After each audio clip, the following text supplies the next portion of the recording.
eu sou a Júlia, né? Eu sou daqui de Mojimirim, mas eu estudo e trabalho em São Paulo. Eu fiz Direito na PUC São Paulo, sou advogada. Sou bem entusiasta de estudos feministas, tive contato com isso durante a faculdade, também tive contato quando eu fiz meu intercâmbio para Bolonha, na Itália. Eu fiz uma matéria de Direito e Gênero. E agora, com leituras feministas, a gente está ampliando esse horizonte para ter outros tipos de discussão sobre o feminismo, né? Não só no âmbito jurídico. Eu sou a Tayla, sou advogada também, formei na PUC, trabalho aqui em São Paulo com direito imobiliário, também como a Ju disse, leituras feministas é um hobby, foi uma ideia que a gente teve um dia, ela respondendo um story meu, a gente começou a falar, a gente era na mesma sala na faculdade, né, a gente começou a falar, e eu sempre fui, não sempre, né, mas assim, desde os meus 13 anos, mais ou menos, eu sempre fiquei um pouco intrigada com o feminismo, né, com 13 anos eu não conhecia a palavra feminismo, eu acho, eu comecei a ter contato com algumas ideias feministas, mas sem saber que eram ideias feministas. Aos 15, eu tive uma professora que foi muito importante para mim, e eu tinha uma colega de turma que era mais velha, que também a gente conversava muito. Eu comecei a ler alguns blogs sobre feminismo, como o Escreva Lolifeve, o Think Olga, e foi assim, o meu primeiro contato com o feminismo mesmo. Eu e a Ju, acho que tanto eu quanto a Ju, a gente trabalha em escritórios de médio porte, assim, de médio para grande porte, e isso é um fato muito curioso mesmo de se observar. Realmente, eu acho que mais de 50% das advogadas do escritório são mulheres, mas se você vai olhar os sócios de capital, acho que nem 20%, acho que 20% a 30% são mulheres. Então, você percebe que na medida que há um upgrade, não um upgrade, mas uma subida assim, de carreira, as mulheres vão ficando um pouco para trás. Contando um pouco da minha experiência pessoal, no meu escritório, a gente tem até a maior parte das sócias do grupo de sócios são mulheres, né? Então é uma coisa totalmente incomum de se ver hoje no mercado. Mas o que eu percebo muito é que a porcentagem de mulheres sócias varia muito de acordo com a área também, né? Então, por exemplo, eu agora estou trabalhando com o mercado financeiro e fusões e aquisições, a parte mais societária, que é tradicionalmente uma área do direito mais masculina, né?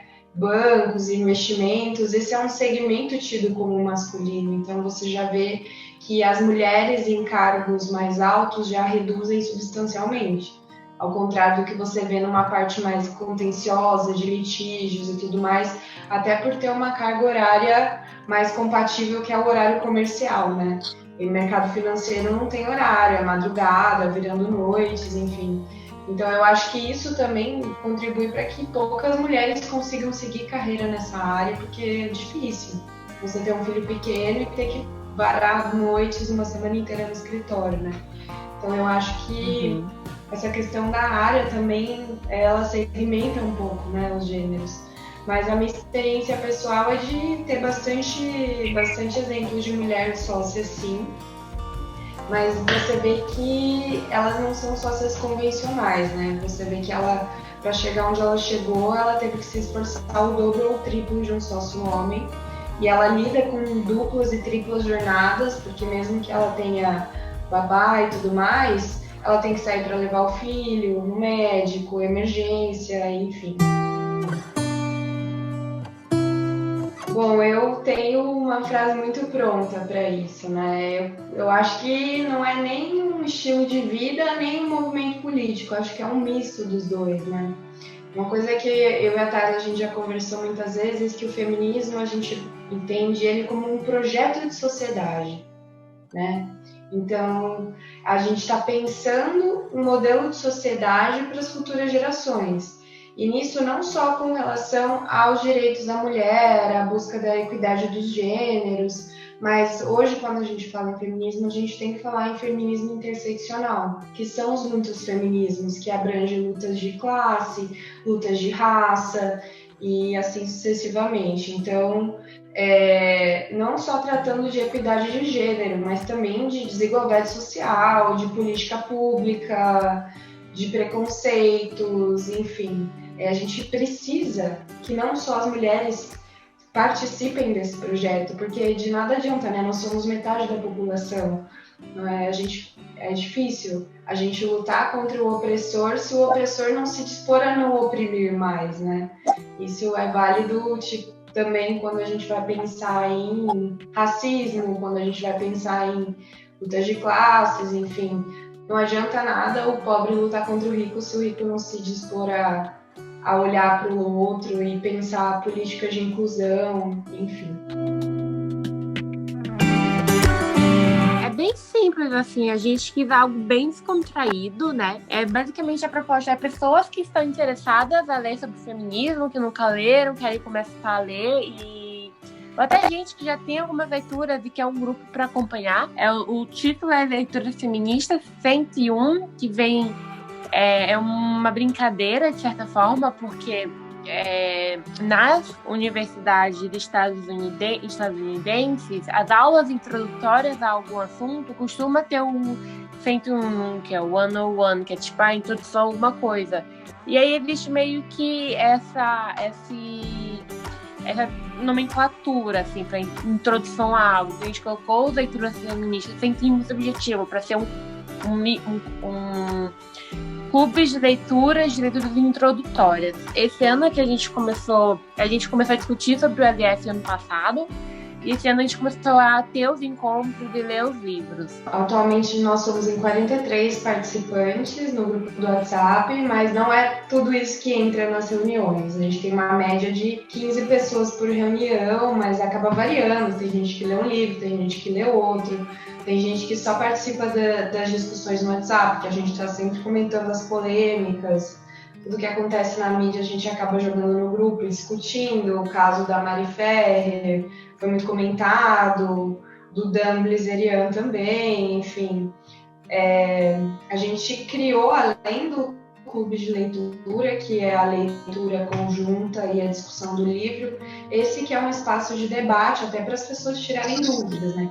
E o objetivo é que seja um espaço acolhedor para quem não sabe mesmo, porque o que a gente costuma falar, a gente não nasceu feminista, infelizmente, né? A nossa geração, quando a gente nasceu, não se falava disso.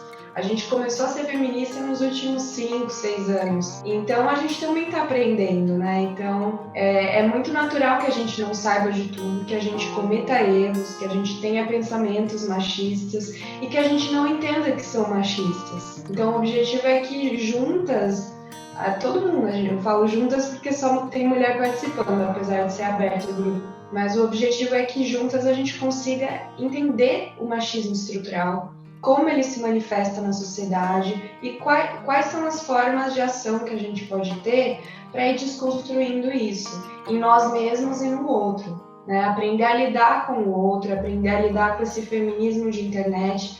Até quando você comentou, é um estilo de vida, é um movimento político, enfim, a gente vê muito o que eles falam agora é feminismo de redes sociais, né? Que o pessoal acaba disseminando discurso de ódio contra homens, que acaba falando que feminista não se depila, que feminista é mocreia, e a gente ouve isso diariamente. Até semana passada o Constantino proferiu essas injúrias, assim, sem o mínimo pudor, né? Chamando um feminista de má comida e coisas assim. Então, eu acho que existe muita desinformação sobre o feminismo, né? Então, eu acho que a gente tem que tomar muito cuidado, né? Essa responsabilidade de levar a verdade das coisas, né? Foi muito aleatório, assim, como a Tayla falou. Um dia, acho que eu respondi um Instagram dela e falei, amiga, vamos criar um clube de leituras feministas. Eu tinha ido numa feira de livros e tinha vários livros da Boitempo em promoção e eu comprei toda a coleção do Angela Davis. E aí eu cheguei em casa e vi que a Tayla tinha postado alguma coisa de livros feministas também que ela tinha comprado, minha biblioteca feminista, ela fez algum post do tipo. E aí eu falei, já sei, vamos montar um clube de leituras feministas. E aí a gente tomou um café, a gente começou a se reunir, se encontrou e foi discutindo, pondo no papel, criou o Instagram e foi fazendo acontecer. Aí no primeiro encontro tinha eu, a Tayla e a irmã dela, só. E aí o grupo foi crescendo, e aí o último encontro presencial que a gente fez, a gente já tinha mais de 15 pessoas, né? Que a gente leu Quem Tem Medo do Feminismo Negro, da Djamila Ribeiro. Uma amiga queridíssima nossa, a Jennifer, conduziu o encontro, falou muito sobre a questão da raça, a questão dos preconceitos que a mulher negra sofre, e foi assim, um dos eventos mais marcantes assim, do meu ano foi esse encontro. Foi um domingo chuvoso no Sesc Pinheiros, no refeitório, mas foi assim, mudou minha vida, sabe? Eu nunca mais fui a mesma pessoa. E logo na sequência veio a pandemia e a gente teve que passar os encontros para serem online, né? Esse é um assunto muito delicado, tá? Porque, como eu falei no começo, as mulheres estão aprendendo a ser feministas, né? Então a gente vê muitas mulheres que se propagam feministas e na verdade nunca estudaram a fundo. Então elas estão defendendo uma coisa sem embasamento ou defendendo alguma coisa que vai contra os principais pilares do feminismo. Vou te dar um exemplo, que é a defesa do corpo livre, do poliamor, enfim, que aí a gente acaba vendo mulheres que entram nessa ideologia de que pode fazer o que quer com o corpo, de que pode dormir com todo mundo, e ela acaba se transformando num objeto sexual em favor do homem, né? Então ela acaba se tornando, ela usa de uma ideologia que era para proteger ela do machismo e da misoginia e de tudo, e ela deturpa isso de uma forma que isso vira um instrumento de opressão contra ela, né? Então, eu vejo muitas vezes que é falta de conhecimento mesmo das pessoas, e assim, não tem mal nenhum nisso, as pessoas não nasceram feministas, estamos aqui aprendendo, eu também não nasci, eu aprendo todo dia eu desconstruo uma parte nova de mim, mas eu acho que a mensagem que fica contra esses extremismos é buscar fontes confiáveis, né? Então, existem diversos livros super introdutórios que qualquer um pode ler, qualquer homem, qualquer mulher. Isso seria o início de um antídoto para esses discursos, é a informação. Por exemplo, Sejamos Todos Feministas, da Chimamanda, Quem Tem Medo do Feminismo Negro, da Djamila. Tem uma série de livros introdutórios que são muito didáticos e que vão, de cara, já desconstruindo esses equívocos, assim. Se torna digamos assim, um empecilho para o movimento. Eu não posso falar isso, sabe? Porque eu não vou condenar a oprimida por estar numa situação de opressão tão grande que ela não reconhece que o que ela está fazendo é machismo. Então eu não posso falar que tem mulheres que fazem um serviço para a causa. Eu acho que o que falta é talvez a empatia de entender que estão propagando informações erradas e que isso não é bom e que isso é fruto do machismo, né? E todo esse extremismo, ele acaba sendo uma ferramenta de sustentação do patriarcado e não de destruição do patriarcado, né? O único jeito que a gente consegue destruir é estudando a fundo e tendo embasamento, porque é um fenômeno social muito complexo, ele está muito enraizado em coisas assim que a gente nem imagina, que é a nossa forma de vestir, o nosso cabelo, a nossa fala, o nosso tom de voz. Eu acho que é isso, sabe?